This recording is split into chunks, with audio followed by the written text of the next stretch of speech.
मोक्षमार्गस्य नेतारं पेतारं कर्मभूकृतां ज्ञातारं विश्वतत्त्वानां वन्दे तद्गुणलब्धये वन्दे तद्गुणलब्धये। ज्ञानदाता गुरु सुखप्रदाता गुरु रूप ईश्वर का है इस धरा पर गुरु। हे सुनील सागरम दे दो बोधि किरण मेरे हृदय रहे आपके द्वय चरण।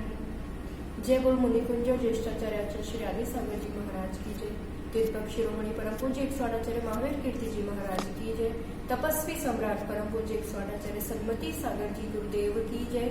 चतुर्थ पट्टाधीश चर्या चक्रवर्ती अभिक्षण ज्ञान उपयोगी मम प्राण गुरु श्रेष्ठ आचार्य सुनील सागर जी गुरुदेव की जय। धर्मानुरागी भव्यात्मनो, एक बार एक सज्जन गंगा नदी तट पर खड़ा देख रहा है कि दूर दूर से लोग आते हैं, इसमें स्नान करते हैं और ऐसा समझ करके जाते हैं कि उनके दिन भर के जीवन भर के पाप उसमें धुल गए। तो वो सज्जन को जिज्ञासा जगती है कि मैं पूछूं तो सही कि गंगा नदी इन सारे दुनिया के लोगों के पापों का करता क्या है।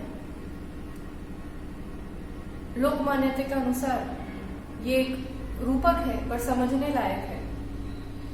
वो सज्जन के पूछने पर गंगा देवी कहती है कि मैं क्यों रखूं सबके पाप भला, मैं तो सबके पाप उड़ा देती हूँ, सब बादलों में चले जाते हैं। तुम बादल से पूछो वो क्या करते हैं। जब वो सज्जन बादल से पूछता है कि सबके पापों का आप क्या करते हो, आप तो काले पड़ जाते हो सबके पाप इकट्ठा कर करके, तो बादल भी बड़े सहजता से जवाब देता है बात सही है कि मैं पाप इकट्ठा करके काला पड़ जाता हूँ, पर फिर जिसके जो पाप जहां होते हैं वहीं जाकर मैं बरसा देता हूँ, मैं भी उसको रखता नहीं।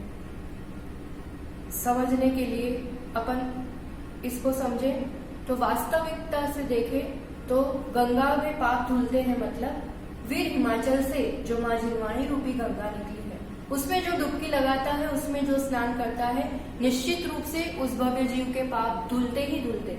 और माँ जिनवाणी रूपी गंगा हम सबको यही उपदेश देती है, यही कह रही है कि कोई किसी के पाप रखता नहीं, कोई किसी का करता नहीं।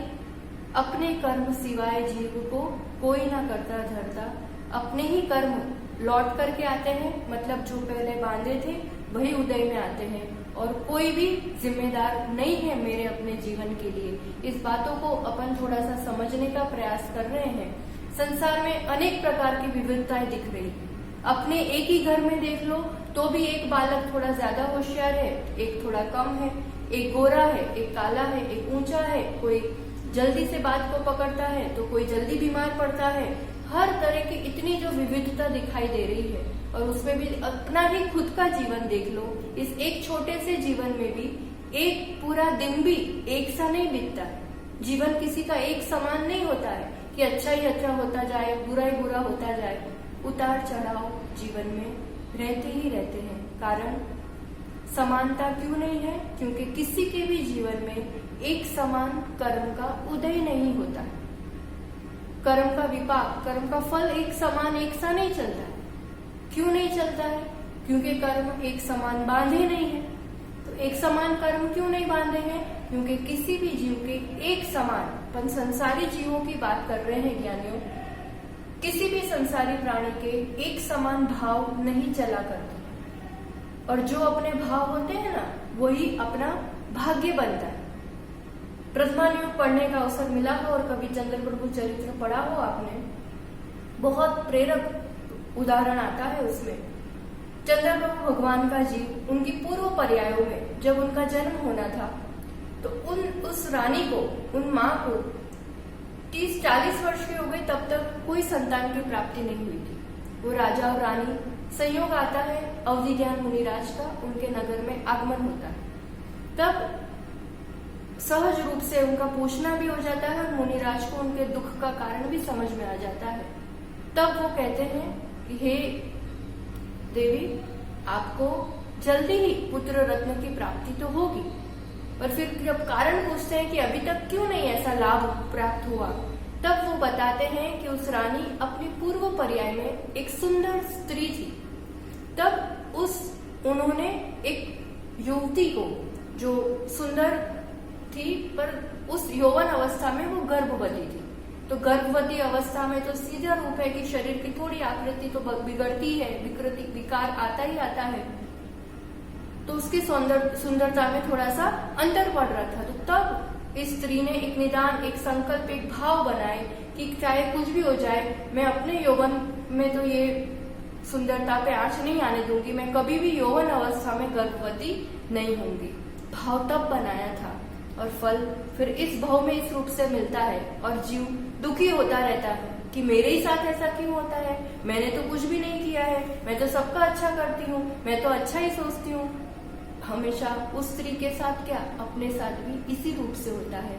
पर ये सिद्धांत है, कर्म सिद्धांत का बहुत बड़ा एक न्याय अपन आज समझने जा रहे हैं कि जो अपना भाव होता है वही अपना भाग्य बनता है। हम कब, किस समय, क्या देख करके, किस परिस्थिति में क्या सोच लेते हैं, क्या भाव बना लेते हैं, हम समझ नहीं पाते हैं, पर वो कहीं ना कहीं हम अपने ही लिए निमंत्रण देते हैं। बस अंतर इतना पड़ता है कि जब जो भाव बनाए तुरंत के तुरंत उसी रूप फल दे, ऐसा जरूरी नहीं है। पर ये बात निश्चित है कि मेरा भाग्य ही मेरा अपना भाग्य बनता है, मेरा भाव ही भाग्य बना करता है। My each and every thought becomes my destiny. इसलिए बहुत ज्यादा सजग रहने की जरूरत है भावों के प्रति, और इन्हीं भाव की विवेचना अपन सभी कर रहे हैं। हमने देखा था, समझा था, जीव के असाधारण भाव यानी जो जीव में ही पाए जाते हैं उसको अपन ने जाना था। 5 भाव हुआ करते हैं। कौन कौन से? औपशमिक, शायिक, शौक्षमिक, औदायिक। ये जो 4 हैं वो कर्म की अपेक्षा से, कर्म की दशा के अनुरूप है, और 5वां स्वतंत्र रूप से अपना कर्मों से निरपेक्ष परिणामिक भाव। फिर से अपन थोड़ा सा याद कर लेते हैं, रिकॉल कर लेते हैं। जो कर्म, ये समझ लो मैं एक जीवात्मा, आत्मा के प्रदेश। कर्म पुद्गल परमाणु पृथक है आत्मा से, पर अपने ही भावों के कारण राग द्वेष से उन कर्म परमाणुओं को मैं निमंत्रण देती हूँ, और फिर ये जीव प्रदेश पर ये आवरण जो हो जाता है कर्मों का, तो फिर जीव जैसा है वैसा दिखाई नहीं देता है। तो कर्मों के आवरण सहित जो दिखता है वो औदायिक भाव, ऐसा एक में एक। फिर कहीं पुरुषार्थ जगता है, कुछ क्षण के लिए उदय का अभाव होता है, कर्मों की शक्ति को दबाया जाता है, तो वो हो जाया करता है औपशमिक भाव। ये ऐसे इसलिए बताया है कि अभी कर्म अलग नहीं हुए हैं, है तो सही जीव के साथ, पर इस समय वो अपना प्रभाव नहीं दिखा रहे हैं, तो ये औपशमिक भाव हो गया। शायिक भाव, पूर्ण वियोग, कर्म और आत्मा अलग अलग हो गए, जो शुद्ध भाव है इस जीव के वो। और फिर शौक्षमिक भाव यानी जीव आत्मा प्रदेश में इस रूप से कर्म की शक्ति है कि कुछ अंशों में गुण प्रकट होता है। तो औदायिक, औपशमिक, शायिक और शौक्षमिक, इन 4 भावों में से आज अपन प्रारंभ करते हैं औदायिक भाव से समझने का। औदायिक भाव यानी कर्मों के उदय से जीव के जो अपने भाव होते हैं, या कर्मों का उदय ही जिनका प्रयोजन है, जिन भावों से कर्मों का उदय वैसा अपना फल देते हैं, या कर्मों के उदय की वजह से जीव के जो भाव होते हैं, दोनों रूप से समझना चाहिए, वो औदायिक भाव हुआ करते हैं। उदय मतलब क्या? कर्म यानी जो पुद्गल परमाणु जीव के साथ बंधे हैं। जिस समय कर्म बंध जाते हैं, बंध के समय, बंध होना यानी आत्मा के साथ उन प्रदेशों का एकमेक होना। बंध के समय वो तय होता है उसी समय कि वो किस प्रकृति रूप काम करेगा, यानी वो कर्म ज्ञान को ढकेंगे, साता वेदन कराएंगे, अंतराय डालेंगे, क्या काम करेंगे, तो उस रूप प्रकृति तय होती है। भाव के अनुरूप कर्म का बंध होता है, और कर्म बंध जब होता है तब उनकी 4 बातें तय हो जाती है। एक होता है प्रकृति,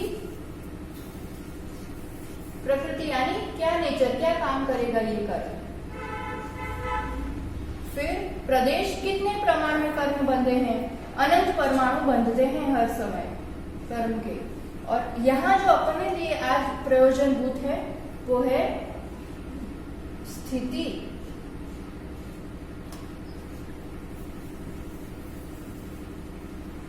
स्थिति यानी कर्म कितने समय तक बंधेगा, कब तक बंधेगा ये कर्म। अब जैसे अभी बंधा कोई कर्म, मान लो इस समय अभी मैं आप इतना अच्छा जिनवाणी का श्रवण कर रही हूँ, साता रूप परिणाम के कर्म बंध रहे हैं अपने, तो साता का अभी इसी समय बंद हुआ। बंद कितना हुआ, मान लो 50 समय का हुआ। ऐसे तो स्थिति बहुत बड़ी बड़ी पड़ती है पर समझने के लिए, तो अब भी जैसे मैंने बंद पड़ा, चलो अपन समझने के लिए 50 वर्ष का बंद हुआ। ये 50 वर्ष तो अपन क्या समझते हैं कि अभी बंद हुआ और 50 वर्ष बाद इतने परमाणु मुझे साता रूप परिणाम फल दे देंगे। तो ये इस रूप से नहीं हुआ करता है। कर्म सिद्धांत में तो आप उसको निषेक रचना आदि रूप से बहुत अच्छे से समझोगे इस बात को। यहाँ पर इसलिए इसको लिया है समझने के लिए कि जब कर्म बंद होता है तो बीच में एक आबाधा काल पड़ता है। आबाधा यानी जब तक वो कर्म जीव को बाधित नहीं करता है, अपना फल नहीं दिखाता है, बस यूं ही पड़े रहते हैं आत्म प्रदेश में, जैसे है वैसे। तो बंद हुआ, उसके बाद तुरंत कुछ समय, जैसे ये आबाधा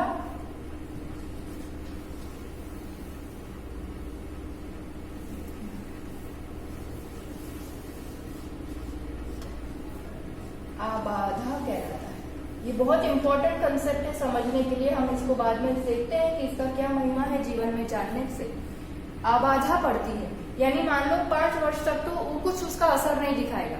हमें लगता भी है कई बार मैं इतना धर्म करती हूँ तो क्या उसका फल मिल रहा है, पर फल बाद में मिलता है।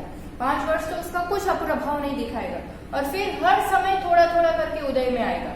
हर समय 5 वर्ष बाद, कब तक 50 वर्ष हो जाएंगे तब तक प्रति समय वो थोड़ा थोड़ा फल अपन को देता जाएगा।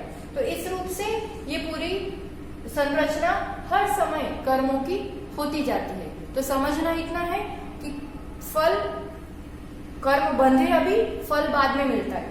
समझवा માટે હમણાં કેરીની સીઝન છે, તમે આફૂસ કેરીનું એક પેટી લીધી। એ પેટીમાં બધા सब कच्चे आम है, કાચી કેરી છે બધી।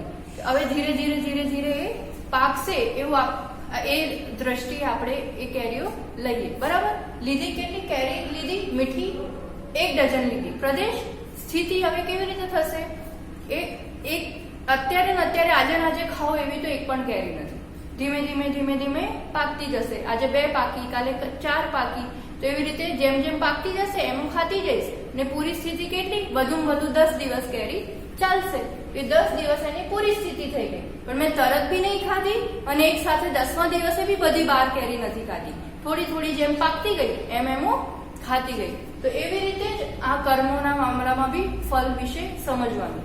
कर्ज लेते हैं ना अपन किसी से, कोई लोन लेते हैं, कर्ज लेते हैं, तो क्या कहते हैं अभी 1 साल तक तो कोई बात नहीं, आप कुछ नहीं देना, बाद में 10 साल में थोड़ा थोड़ा इंस्टॉलमेंट थोड़ा थोड़ा करके आप लौटा देना। तो बस इसी रूप से समझना कि कर्म बंधते हैं, थोड़े समय वैसे के वैसे रहते हैं, उसके बाद प्रति समय थोड़ा थोड़ा करके फल देते हैं।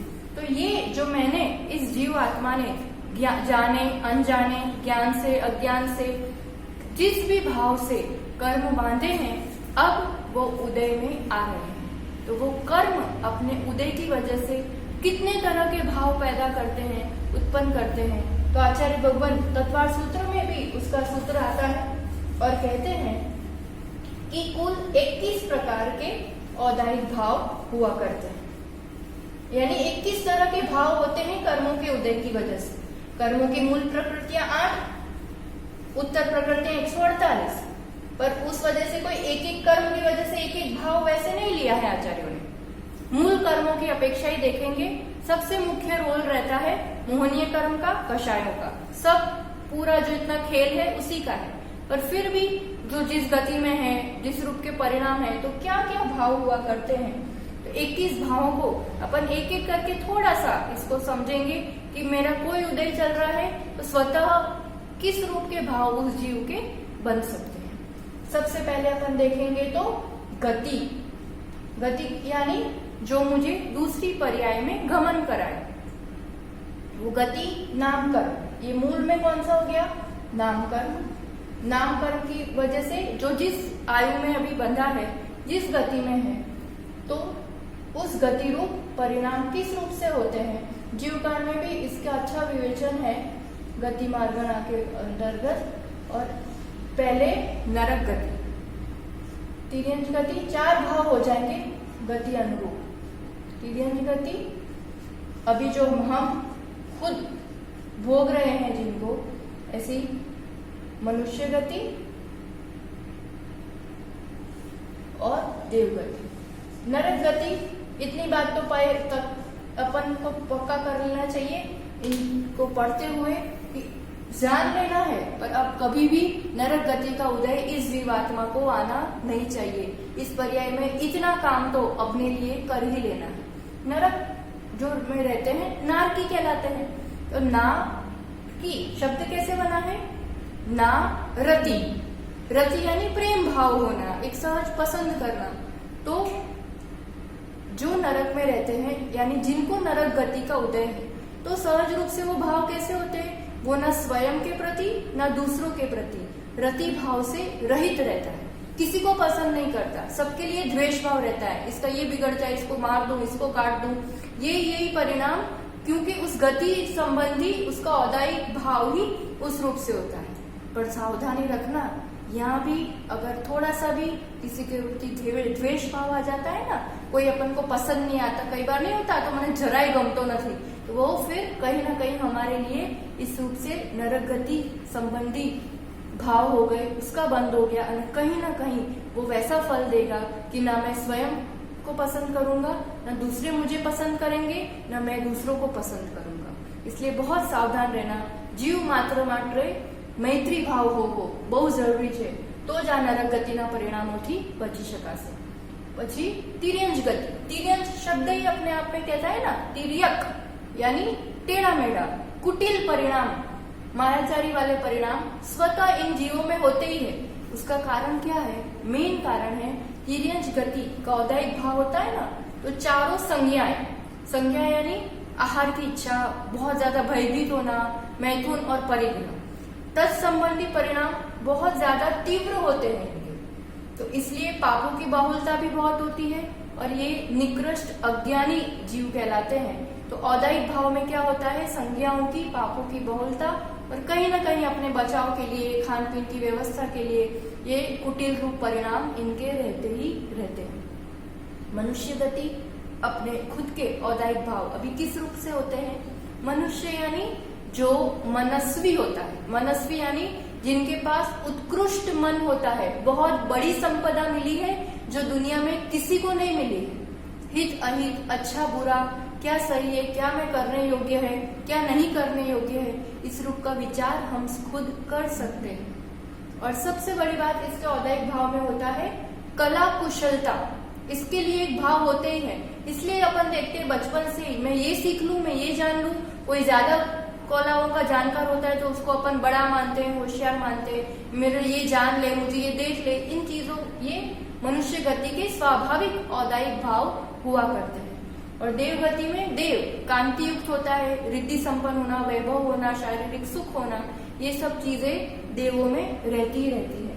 तो ये 4 भाव हो गए नरक गति संबंधी औदायिक भाव। एक बात समझना चाहिए कि कोई भी औदायिक, जो भी कर्मों का उदय होता है और उस वजह से जो औदायिक भाव होता है, उदय हमेशा द्रव्य, क्षेत्र, काल और भाव, इन 4 चीजों को जोड़कर ही उदय आता है।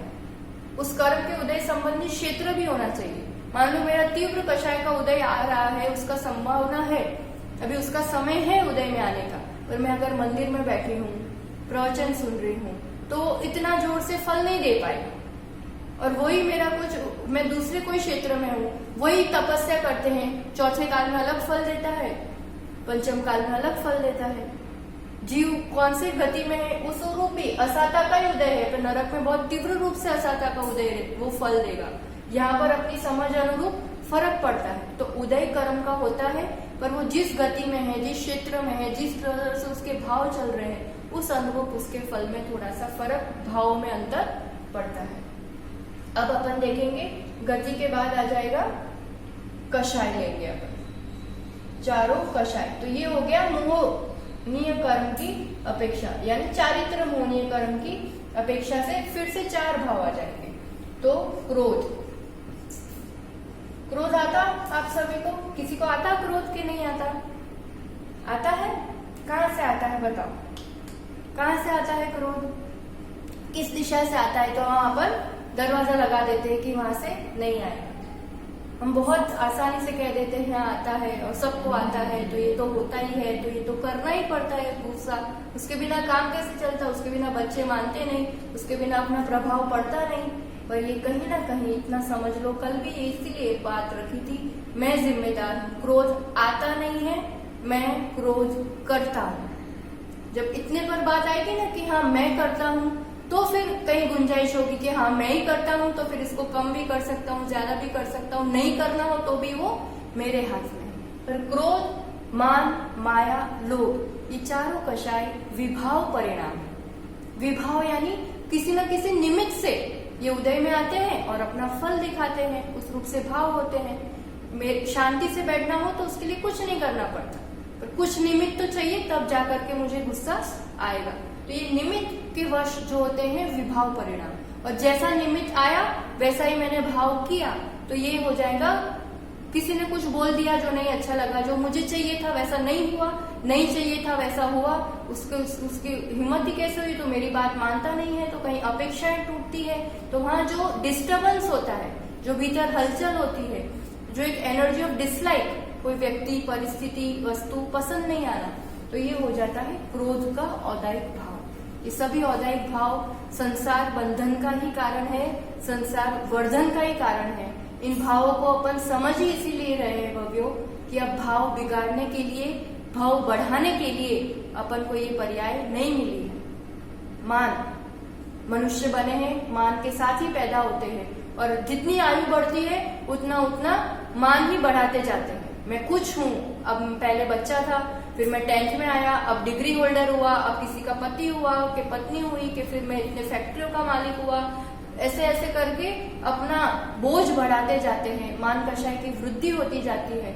मेरी बात मानते नहीं है तो मैं इतना करता हूँ तो भी मेरी कोई कीमत नहीं है। ये दोनों रूप से काम करता है, इंफीरियरिटी रूप से भी, सुपीरियर रूप से भी। तो ये मान कषाय, छठा औदायिक भाव, कोई भी ऐसा निमित्त पाकर के अपनी मान की पुष्टि करने में ही लगा रहता है कि हाँ मैं भी कुछ हूँ, क्योंकि अभी इसको वो ज्ञान नहीं है, पारिणामिक भाव के प्रति नजर नहीं है, दृष्टि नहीं है कि मैं अपने आप में परिपूर्ण, शांत, परम आनंद स्वरूपी आत्मा हूँ और सभी आत्मा उसी समान है। ये दृष्टि नहीं जाती है, इसलिए खुद को भी कुछ समझते हैं और दूसरों को भी निरंतर उसी रूप से तौलते रहते हैं कि ये मुझसे कम है, ये मुझसे ज्यादा है, ये ज्यादा है तो बढ़ कैसे गया। किसी का सम्मान अपन को अपना अपमान लगता है, अपना अपमान तो ऐसा लगता है इसको इसकी बढ़ती कैसे हुई। हमेशा दूसरों के लिए भी यही तुलनात्मक आदि दृष्टि रहती है, भाव रहते हैं। तो एक कषाय फिर ईर्ष्या, द्वेष आदि सभी विभाव परिणामों की ओर हमें ले जाया करता है। इसलिए बहुत सावधान रहने की जरूरत है इन औदायिक भावों के प्रति। कर्म का उदय आएगा, उसी रूप परिणाम करते जाएंगे तो बंद हुआ, वापस वही उदय आएगा, वापस वही बंद होगा, वापस वही उदय आएगा। अभी तक यही चल रहा है।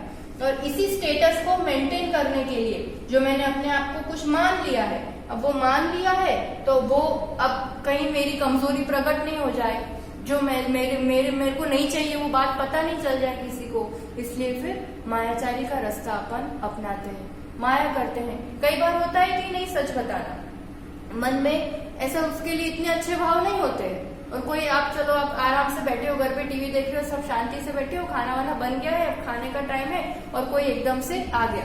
अब ये कोरोना काल में तो इतने मेहमान नहीं आते हैं, पर फिर भी मान लो कोई आ गया एकदम से, तो अब तुरंत मन में विचार आएगा सब तैयार हो गया, अब इसके लिए कौन अलग से क्या बनाएंगे, खाना का पूछना भी पड़ेगा और नहीं पूछे तो भी नहीं चलेगा। ऊपर से तो बहुत मीठा बोलेंगे, अरे તમે જમીને જ જજો, हाँ जम्या वगैरह तो जवाय नहीं, તમે तो बहुत दिवस से आया छो। ऊपर से, पर मन में तो ये कब जाए, तो ये क्यों टपक गया, तो फोन करके नहीं आ सकते थे।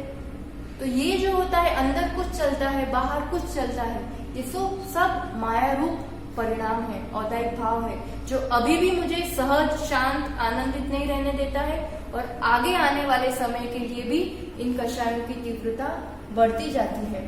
माया के बाद 8वें नंबर का औदायिक भाव अपन देखेंगे। आप ही सब बताएंगे खुद से कौन सा आएगा, किसका नंबर है? लोभ, चौथे नंबर की कषाय। लोभ यानी इच्छाओं का कोई अंत ही नहीं, थोड़ा मिला तो भी अब और चाहिए, अब और चाहिए। किसी का कुछ देख लिया अपने पास, अच्छे से अच्छी चीज है, पर किसी के पास एप्पल वाला मोबाइल देख लिया, फिर देखो तो मुझे भी तो चाहिए, तो फिर घर में तन शुरू होती है, झगड़ा शुरू होता है। कैसे भी करके जो जिसके पास है, मेरी कैपेसिटी है कि नहीं है, मेरी इच्छाओं का अंत नहीं होता है। आजकल ऐसा समय चल रहा है कि आज जो मैं हूँ कल सुबह देख पाऊंगा भी कि नहीं देख पाऊंगा, कुछ भरोसा नहीं है। कहाँ इस पर्याय का अंत हो जाएगा, मैं कहाँ जन्म ले लूंगा, वापस उसी में कहाँ रम जाऊंगा। बहुत ज्यादा वैराग्यवर्धक परिस्थितियां अपने आंखों के सामने चल रही है, और उसमें भी अगर इच्छाओं का अंत नहीं हो, उसमें भी यही प्लानिंग चलती रहे कि अब मैं ऐसा करूंगा, मैं को इतना मिलना चाहिए, मेरे पास ऐसा होना चाहिए, तो फिर उससे बड़ी बेवकूफी, उससे बड़ी मूर्खता और कुछ नहीं कहला सकती है। 8 भाव अपन ने देखे। अब आगे अपन और देखते हैं इस तरफ से। अब आएंगे 3 वेद। ये भी बहुत प्रभावी, ये 9 कषाय के अंतर्गत जो 3 वेद आते हैं ना, उनको लिया है बहुत सोच समझ करके, और जिस रूप से भाव बनते हैं जीव के, उसी रूप से यहाँ पर लिया गया है। स्त्री वेद, पुरुष वेद और नपुंसक वेद। वेद यानी जो काम वेदन कराता है, उस रूप का जो भाव पैदा होता है। स्त्री वेद होगा तो पुरुषों के प्रति एक सहज आकर्षण होता ही होता है, पुरुष होंगे तो स्त्रियों के प्रति आकर्षण होता है। नपुंसक वेद होगा तो स्त्री या पुरुष दोनों के प्रति एक आकर्षण का भाव होता ही होता है। इसमें ये बात अपन को थोड़ा सा गंभीरता से लेकर के समझना चाहिए।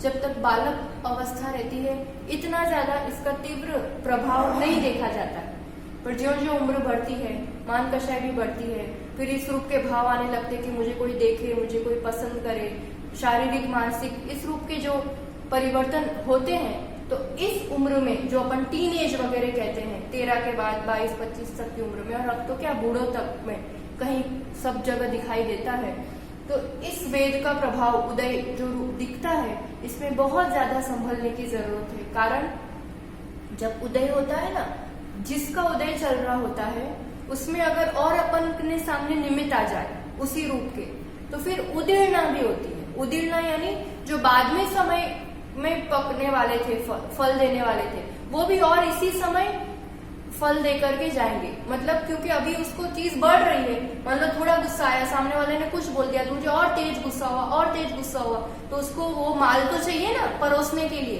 तो पीछे जो स्टॉक में पड़ा हुआ माल था, तो वो भी अभी के अभी क्योंकि सब देना है, तो वो उदय में आ जाएगा। तो उसकी जो तीव्रता होती है ना, परिणामों की, भावों की, बहुत ज्यादा होती है।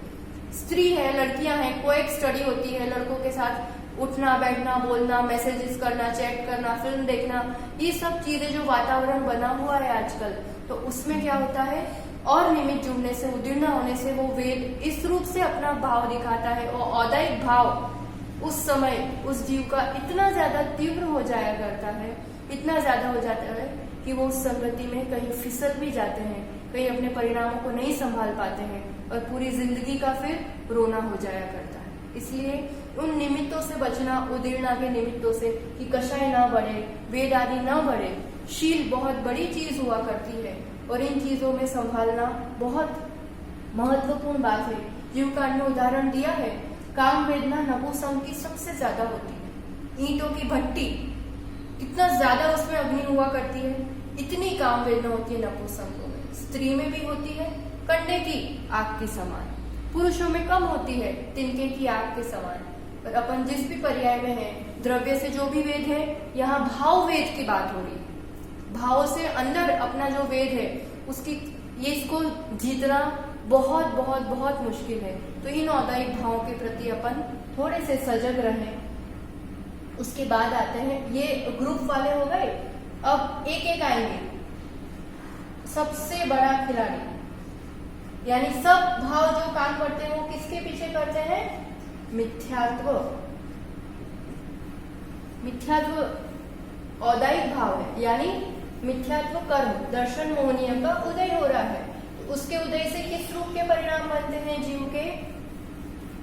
मैं स्त्री, मैं पुरुष, मैं गरीब, मैं अमीर, मैं अच्छा, मैं बुरा, मैं सुंदर, मैं असुंदर, जितना भी अपने बारे में अपनी धारणाएं रहती है कि मैं कैसा हूं, मेरा परिवार है, मेरी इतनी संपत्ति है, मैं आत्मा हूं, ज्ञाता दृष्टा स्वाभाविक, केवल ज्ञान गुण, सुख गुण, आनंद गुण मेरा अपना है, बाह्य वस्तु में सुख नहीं है, संसार में कहीं भी सुख नहीं है, भगवान का स्वरूप क्या होता है, मैं भी भगवान बन सकता हूँ, इन सब चीजों से परे जीव अजीव आदि तत्वों का विपरीत श्रद्धान, यह यथार्थ श्रद्धान, यह मिथ्यात्व की वजह से होता है। एक बात समझना चाहिए, मेरे जो भी भाव है, भाव is my feeling at this time, मैं क्या फील कर रही हूँ, है ना। तो मेरी फीलिंग जो है, मेरा जो अभी अनुभूति है, वो किस पर आधारित होता है? कोई भी चीज जो घटना घट रही है, नहीं घट रही है, पर मेरी फीलिंग क्या है, वो मेरे विचार पर, थॉट पर निर्भर करता है कि मैं क्या सोच रही हूँ। मैं जैसा अंदर सोचती हूँ ना, उसी रूप की फील, अच्छी वाली, बुरी वाली, उदास वाली, क्रोध वाली, शांति वाली फील मुझे आती है। ये थॉट क्या आएगी किसको, ये किस पर आधारित रहता है? मेरी अपनी बिलीफ यानी मेरी अपनी धारणाएं। जिसकी जो धारणा होती है, सामने एक ही परिस्थिति है, सामने 10 पेशेंट पड़े हुए हैं, पर जया आएगी होगा, और ये बेचारे को ऐसा हो गया, कोई क्या करे, बाप रे, ठीक है, पर उसी में अगर अपना इकलौता बेटा उस 10 पेशेंट में होगा तो फिर जो एक फीलिंग आती है वो अलग ही। क्यों? क्योंकि थॉट क्या आई, अरे इसको कुछ हो ना जाए, कैसे करेंगे, किसके पास दिखाएंगे, इतनी सब विचार आए, उसके कारण दुख हुआ। विचार क्यों चले? क्योंकि धारणा क्या बैठी है, ये मेरा बेटा है। यानी सब चीज किसके आधार पर चल रही है? मिथ्यात्व। जो मेरी धारणाएं हैं, अभी मिथ्यात्व उदय की वजह से मिथ्या धारणाएं हैं, और मिथ्या धारणाओं के कारण गलत विचार है, और उन गलत विचारों के कारण संसार में अधिकतम जीव दुख की ही अनुभूति कर रहे हैं। तो ये मिथ्यात्व का काम हुआ। कितने हो गए औदायिक भाव अपने? 12 हो गए। अब ज्ञानावरण कर्म के उदय से, जब तक ज्ञानावरण कर्म है तब तक उसका औदायिक भाव कैसा रहेगा? अज्ञान रूप। अज्ञानी ही कहलाएगा वो, चाहे कितना भी ज्ञान हो, कितना ही पढ़ा लिखा हो, कितने ही जानता हो, पर भाव कौन सा कहलाएगा? अज्ञान रूप औदायिक भाव, क्योंकि अभी तक पूर्ण ज्ञान, केवल ज्ञान उसको नहीं हुआ। अज्ञान भाव, फिर असंयम भाव।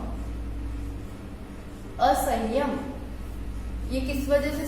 संयम यानी कुछ भी रूप से इंद्रियों पर, मन पर एक अपना वश है, उसके गुलाम नहीं है, उसके अनुरूप नहीं चल रहे हैं। असंयम के भाव मतलब जो मन ने कहा अब ये खाना तो ये, अब ये चाहिए तो ये, उसी के पीछे दौड़ना, मैं क्या खा रहा हूँ, इसमें कितने जीवों की हिंसा हो रही है, नहीं हो रही है, किसी रूप का अपन को उसमें ज्यादा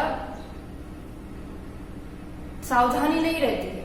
असंयम के भाव, कहीं भी घूमने जाना तो फटाक से घूमने चले गए, इसमें जीवों की हिंसा होगी, कोई अपन को शटका ही जीवों की रक्षा का, दया का, करुणा का भाव नहीं हुआ करता है। और इंद्रियों के प्रति भी, अब ये खाना तो, अभी ऐसा सोना तो, अभी ऐसी चाहिए तो, पूर्ण रूप से इंद्रियों के वशीभूत जीवन हुआ करता है। ये जब तक अप्रत्याख्यानावरण कषाय का उदय रहता है, तो उन उदयों की वजह से, उन कषायों के उदय की वजह से जीव का असंयम रूप औदायिक भाव होता है। तब तक उसको संयम नियम पसंद नहीं आते, लेने का भाव ही नहीं बनता है, और तब तक उसके जीवन का उत्थान नहीं हुआ करता है। असंयम भाव, और फिर असिद्धत्व भाव। असिद्धत्व यानी सिद्ध जब तक नहीं बनेंगे तब तक असिद्धत्व भाव जीव का कहलाएगा ही कहलाएगा। स्वयं से, कर्मों का उदय से ये एक भाव है, क्योंकि वो सिद्ध नहीं बना है। अब एक महत्वपूर्ण विषय, ये 15 हो गए अपने, 15 औदायिक भाव हुए। अब 6 बचे 21 में से, तो 6 कौन से हैं? तो आचार्य भगवान कह रहे हैं 6 लेश्या। ये विषय को पूरा करना है तो थोड़ा सा समय अधिक भी हो जाएगा, तो इनको तो अपन समझेंगे, फिर औदायिक भाव को कैसे जीतना और आगे की चीजें अपन फिर अगले कड़ी में देखेंगे लेश्या, जिनागम में ही प्राप्त होने वाला ये शब्द और कहीं आपको सुनने नहीं मिलेगा ये शब्द। लेश्या यानी कषायों की वजह से है ये औदयिक भाव, कषायों से अनुरंजित, उससे रंग मंगे, उसके साथ जुड़े हुए, उसकी वजह से जो मन वचन काय योगों की प्रवृत्ति होती है वो लेश्या है। अलग जगह शब्दों से उसको बताया जाता है, साइंस में भी कहते हैं, दार्शनिक लोग भी कहते हैं। हर एक जीव का एक अपना ऑरा होता है, एक एनर्जी फील्ड होती है, एक उसका एक अपना आभा मंडल होता है। कोई लोग को देख के सहज रूप से अपन को अच्छा लगता है, शांति लगती है, किसी को देख के यूं ही अच्छा नहीं लगता उसके संगति में, कारण उसका ऑरा होता है। तो प्रत्येक जीव के कषायों की और मन वचन काय की प्रवृत्ति से अपना एक ऑरा, एक लेश्या होती है। और ये लेश्या जब जिसकी जो लेश्या होती है ना, उसी रूप उसका एक अपना प्रभाव होता है। और सबसे बड़ी बात, जो लेश्या होती है उसी रूप आयु का बंध होता है और उसी रूप जन्म और मरण का पूरा खेल चलता रहता है। बहुत बहुत सबसे महत्वपूर्ण विषय और सबसे ध्यान योग्य देने हुए विषय है तो वो है लेश्या। पूरा अपना एनालिसिस रिपोर्ट निकालना है कि मैं कहाँ खड़ा हूँ, किस जगह में अपने आप को रखूं। ये अपन थोड़ा सा देखते हैं। 3 अशुभ लेश्याएं हैं और 3 शुभ है। 3 अच्छी वाली है, 3 बिल्कुल खराब वाली है, पर उसमें भी फिर डिग्रियां हैं। एक सबसे खराब, वर्स्ट, फिर बैड। सबसे खराब वाली है, जैसा नाम है ना वैसे ही रंग है, पर अपन को यहाँ भावों पर थोड़ा सा ध्यान देना है। भावों की अपेक्षा लेश्याओं को समझना है। आप सबने मंदिरों में और कई जगह चित्र भी देखा होगा, एक पेड़ वाला वो चित्र होता है, उदाहरण आता है कि 6 व्यक्ति हैं, सबका उद्देश्य एक ही है कि उनको आम खाना है, भूख लगी है, आम चाहिए। आम के पेड़ के पास 6 व्यक्ति है, पर उस आम को पाने की प्रतिक्रिया, तरीके सबके अलग अलग है, कारण सबके भाव, लेश्या अलग अलग है। तो उन लेश्याओं को चित्रण करता हुआ 6 व्यक्तियों के बारे में बताया है। तो एक व्यक्ति ऐसा होता है, आम चाहिए पर पूरा पेड़ जड़ से ही उखाड़ देता है आम को पाने के लिए। तो ये कौन सा हो जाता है? कृष्ण लेश्या, यानी तीव्र, क्रूर, अत्यंत क्रूर परिणाम, एकदम उद्दंड होना, स्वच्छंद होना, किसी की परवाह नहीं करना। इसको बहुत अच्छे से साधारण शब्दों में समझना हो, एक अच्छा चिंतन है, आप इसको ध्यान से सुनिएगा। जो न स्वयं धर्म करता है न दूसरों को करने देता है, जड़ से संस्कृति का जो नाश करता है, ऐसे कृष्ण लेश्य वाले जीव होते हैं। तो उसके मन वचन काय में किस रूप के परिणाम होंगे? मन से भी यही सोचेगा, इसको पढ़ने नहीं दूंगा, इसको आगे नहीं बढ़ने दूंगा, ये ऐसे कैसे कर लेगा। वचन से भी ऐसा कुछ कह देगा, काया से भी चल अपन पार्टी चलते, रात को खाना तो चलता है, खुद भी कुछ समझता नहीं है, दूसरों को भी करने नहीं देता है, बाधक बनता है। तीव्र कषाई परिणाम कृष्ण लेश्य। फिर दूसरा होता है नील, डार्क ब्लू कलर जैसा उसका नाम है, पर इसमें अब ऊपर वाले से थोड़ी मंद है, पर है तो कषाय तीव्र ही। कैसे लक्षण ये जीव कैसा होगा? आलसी होगा, बहुत ज्यादा विषयों का लोलुपी होगा, उसको इंद्र विषयों के बहुत शौक होगा, पर खुद से कुछ करने का मन नहीं करेगा, कला कौशल आदि नहीं होगा उसका। तो ये नील लेश्या के अंतर्गत, यानी स्वयं तो धर्म नहीं करता है, अभी उसके ऐसे परिणाम नहीं बने, पर दूसरों को धर्म करने में इतना बाधक नहीं बनता है। जैसे कोई लोग होते हैं ना कि खुद तो मंदिर छोड़ के आ जाएंगे, पर खुद दरवाजे के अंदर भी नहीं आएंगे, पर किसी को जाना होगा तो छोड़ के आ जाएंगे। शिखर जी की यात्रा पे जाएंगे, दूसरों को टिकट कर देंगे, पर खुद कुछ नहीं करना है। इसको रात को नहीं खाना, कोई बात नहीं, मैं बना दूंगी, पर मैं तो खाऊंगी। तो इस रूप से जो एक परिणाम होते, दूसरों को बाधक नहीं बनना, पर अभी धर्म का प्रवेश इस जीव के अंदर नहीं हुआ है। तो ये क्या करता है? शाखा को काटता है पेड़ की। तो शाखा को काटता है मतलब कुछ गुंजाइश है कि कर सकता है अपना भी कुछ, अभी पूरा जड़ से नहीं काटा है। तीसरी अशुभ लेश्या, ये डिग्री वाइज है, ये 100 डिग्री होगा तो ये 80 कम लेश्य, थोड़ा सा कम कषाय, इससे थोड़ी कम कषाय इसमें हो जाएगी, पर फिर भी ये है अशुभ, सबसे खतरनाक लेश्या। बहुत सावधान होने की जरूरत है। ये जो सो कॉल्ड धर्मात्मा होते हैं ना, उनके लिए कापुत लेश्या में क्या होता है? बड़ी वाली शाखा को काट देते हैं, यानी मुख्य जो भाग है वही दिखने नहीं वाला है, सब काम करेगा वो। ये स्वयं धर्म भी करता है ये व्यक्ति, पर इसके किस रूप के लक्षण होते हैं? खुद की प्रशंसा बहुत पसंद करता है और दूसरों की निंदा बहुत ज्यादा करता है। खुद को दिखाने के पीछे त्याग भी करेगा, तपस्या भी करेगा, दूसरों को नीचा भी दिखाएगा, देख मैं तो इतना करता हूँ। खुद भी धर्म करेगा, दिखावेगा, दूसरों को भी करने देगा, बाधक नहीं बनेगा। पर जो मूल तात्पर्य होता है उसका, जो मूल उद्देश्य होता है, किस विशुद्धि के लिए अपन किस लक्ष्य को लेकर के कर रहे हैं, उसका उसको इतना ध्यान नहीं है। कषायों के वश ही धर्म ध्यान करना, सो कॉल्ड, ये बहुत खतरनाक है, क्योंकि ये आश्वासन देता है कि मैं तो धर्म कर रहा हूँ, मैं तो धर्मात्मा हूँ, पर ये आत्म कल्याण का साधन बिल्कुल भी नहीं बन पाता है। शिखर जी की यात्रा जा रहा हूँ, अच्छी बात है, इसमें रास्ते में इतना इतना मेरे बिजनेस का काम भी हो जाएगा। लक्ष्य क्या है? बिजनेस। पानी छान के पीता हूँ, सीखा है, बहुत अच्छी बात है, तो उससे कैसे बिलछानी को बचाना, कैसे जीवानी की रक्षा करना, ये उद्देश्य नहीं पता है उसको। मूल रूप से छान कर पीना चाहिए, इतना पता है।